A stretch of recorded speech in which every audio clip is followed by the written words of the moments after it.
Doctor Zakir, আপনি বললেন যে কোরআন শরীফে নাকি কোথাও কোনো ভুল নেই, কিন্তু আমি 20টারও বেশি ভুল দেখতে পাচ্ছি, সেটা আরবি ব্যাকরণে।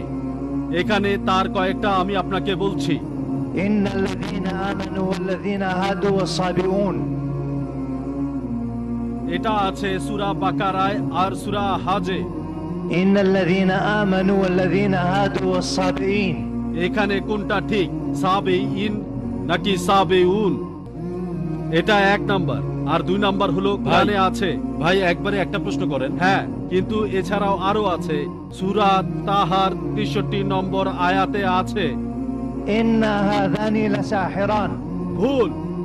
ইন্না হাযাইনি লাসাহিরান। এটার কি ব্যাখ্যা দেবেন? ফিজিওথেরাপি ছাত্র।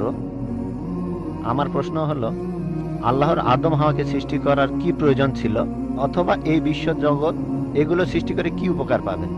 আমার দ্বিতীয় প্রশ্ন হলো, সবকিছুই কেউ সৃষ্টি করেছে, তাহলে ঈশ্বর তাকেও অবশ্যই কেউ সৃষ্টি করেছে। আল্লাহ শব্দটার অর্থ কি? ভাই 3টা প্রশ্ন করেছেন। প্রথম প্রশ্নটা, আল্লাহ কেন আদম হাওয়াকে সৃষ্টি করলেন, এই সৃষ্টি করার কারণটা কি? বিশ্বজগৎ সৃষ্টির কারণ কি? আল্লাহ সৃষ্টি করেছেন আদম আর হাওয়াকে, তারা দুজনে শান্তিতে থাকুন, যাতে করে মানুষ যাতে আসতে পারে, তারা আমাদের সবার পূর্বপুরুষ। পবিত্র আমি প্রশ্নটা করতে চাই, অথবা বলা যায় পরীক্ষাটা করতে চাই ডক্টর ক্যাম্পবেলকে।